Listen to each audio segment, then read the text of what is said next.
Hello guys, শিখার কিচেনে আপনাদের স্বাগত। আজকে হাজির হয়েছি একটি নতুন রেসিপি নিয়ে। আজকে আমার রেসিপি মাটির চুলায় সম্পূর্ণ গ্রাম্য পদ্ধতিতে মটন কারির রেসিপি। খুবই সিম্পল, ঘরোয়া পদ্ধতিতে সেই রেসিপি আজকে আমি আপনাদের সঙ্গে শেয়ার করব। তবে চলুন রেসিপিটি প্রথম থেকে শেষ পর্যন্ত দেখার অনুরোধ রইল। আর আপনারা যারা এই চ্যানেলে প্রথমবার এসেছেন এবং চ্যানেলটি এখনও পর্যন্ত সাবস্ক্রাইব করেননি, তাদেরকে অনুরোধ করব প্লিজ চ্যানেলটিকে সাবস্ক্রাইব করে আমাদের পাশে থাকবেন নতুন নতুন রেসিপির জন্য। তবে চলুন আজকের এই মটনের রেসিপি শুরু করা যাক। এখানে মটন নিয়েছি, 1-1.5 কিলো মটন আছে, এখানে 1 কিলো বেশি আছে। আর এর মধ্যে দিয়েছি সরিষার তেল, হলুদ আর লবণ দিয়ে আধা ঘন্টা মতো মাংসটাকে মেখে রেখেছি। আর এতে নিয়েছি মশলা, পেঁয়াজ কুচি, আদা বাটা, রসুন আদা থেকে করা, শুকনো লঙ্কা বাটা, জিরে বাটা। আর আমি এখানে ধনে গুঁড়ো ব্যবহার করব, সেটা হচ্ছে গুঁড়ো। সব কিছু দিয়ে মাংসটাকে ভালো করে আর একটু মেখে নেব। মেখে নিয়ে আধা ঘন্টা মতো আবার রেখে দেবো।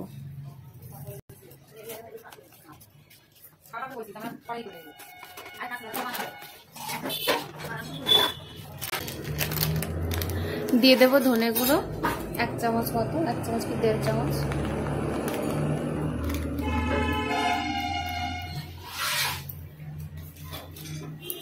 দিয়ে এবার মাংসটাকে ভালো করে মেখে নেব।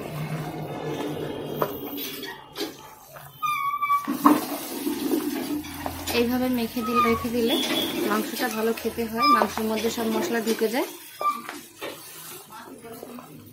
আর পুরো রান্নাটা আমি যেহেতু কাঠে করব, আমি এখানে মাংসটাকে প্রেসার কুকারে আর দেবো না, এইভাবেই মাংসটাকে মশলা দিয়ে মেখে রেখে দেবো, তারপর রান্না করব। প্রেসার কুকার লাগবে না।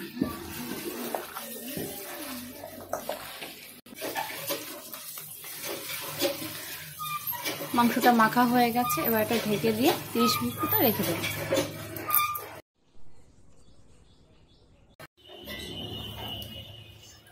কড়াইটা গরম হয়ে গেছে, দিয়ে দেবো সরষের তেল।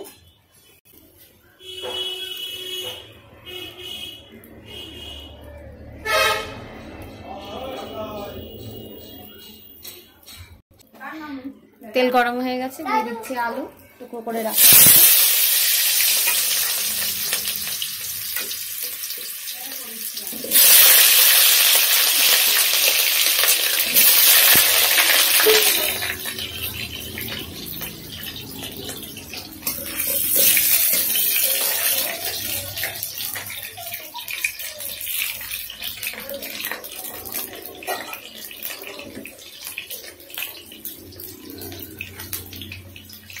A few moments later.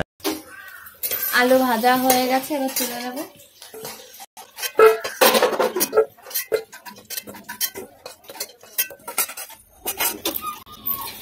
এবার কড়াইতে দিয়ে দেবো তেল।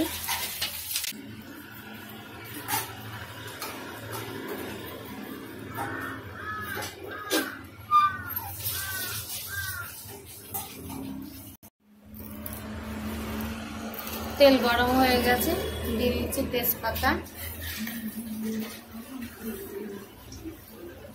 গোটা শুকনো লঙ্কা,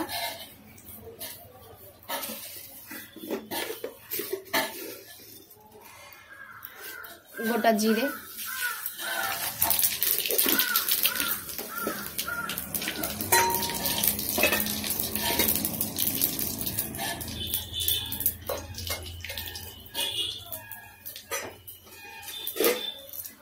মাংস,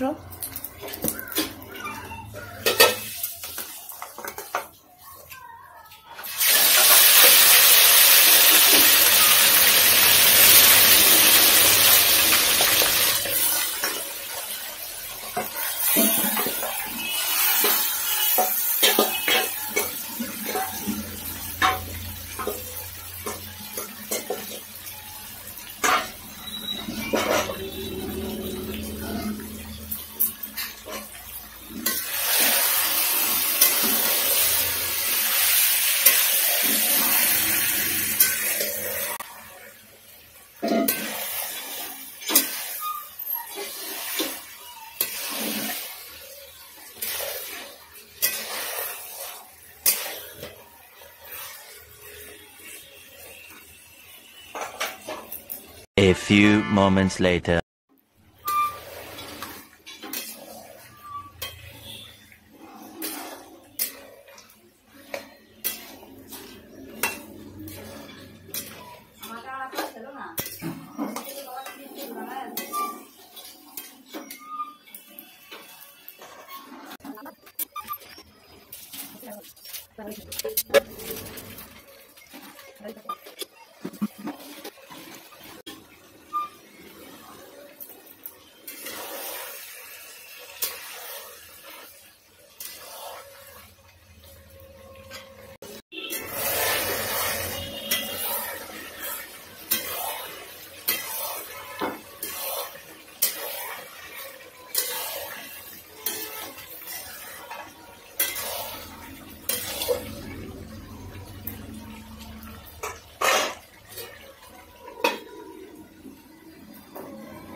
মাংসটা কষানো হয়ে গেছে, দিয়ে দেবার মধ্যে ভাজা আলু,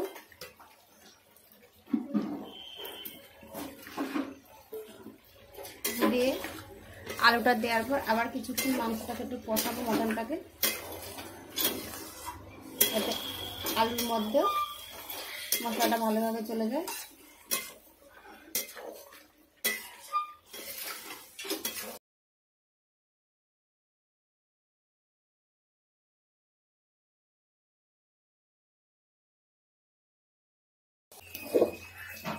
মাংসটা কষানো হয়ে গেছে, দিয়ে দেবো জল।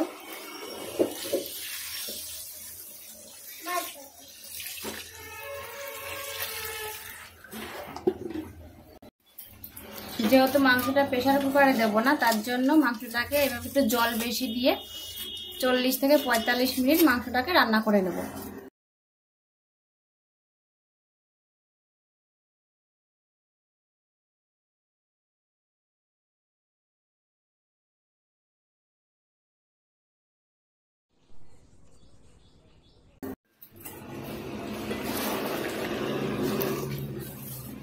চল্লিশ মিনিট মতো হয়ে গেছে, দেখুন মাংস ঝোলটা অনেকটা শুকিয়ে গেছে, যতটুকু আমার লাগবে ততটুকু আমি রেখেছি। এবার মাংসটা পুরো গলে গেছে, এর মধ্যে দিয়ে দেবো গরম মশলা। আমি সানরাইজের ছাই গরম মশলা ব্যবহার করছি, দিয়ে দেবো 1 চামচ মতো। এটা দিলে গন্ধটা ভালো হয় বেশি।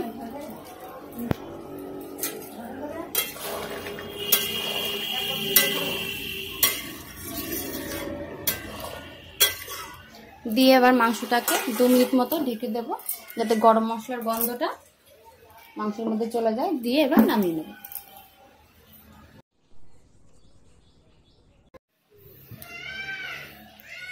দু মিনিট হয়ে গেছে, এবার ঢাকনাটা তুলছি, তুলে এবার নামিয়ে নেব। দারুণ সুন্দর একটা গন্ধ বেরিয়েছে, দেখুন তৈরি হয়ে গেছে মটন কারি।